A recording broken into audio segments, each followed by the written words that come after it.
আজকে রান্না করব ডিম কারি, এগ কারি। এটার জন্য ডিম সিদ্ধ দিয়ে দিচ্ছি। এখানে ডিমগুলি ভেজে নিচ্ছি ডিম তরকারি রান্না করার জন্য। 2টা পেঁয়াজ কুচি কুচি করে কেটে নিয়েছি।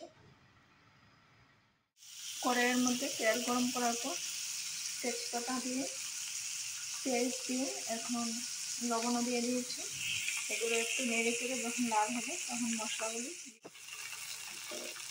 পেঁয়াজের মধ্যে সব মশলা দেওয়ার পরে মশলার কালারটা কি দারুণ এসেছে।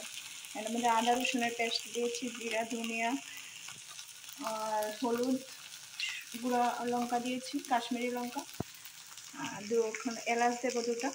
আর নামানোর আগে চিকেন মশলা দিয়ে ডিম কারিটা রান্না করব। ডিম কারি রান্নাটা হয়ে গেছে।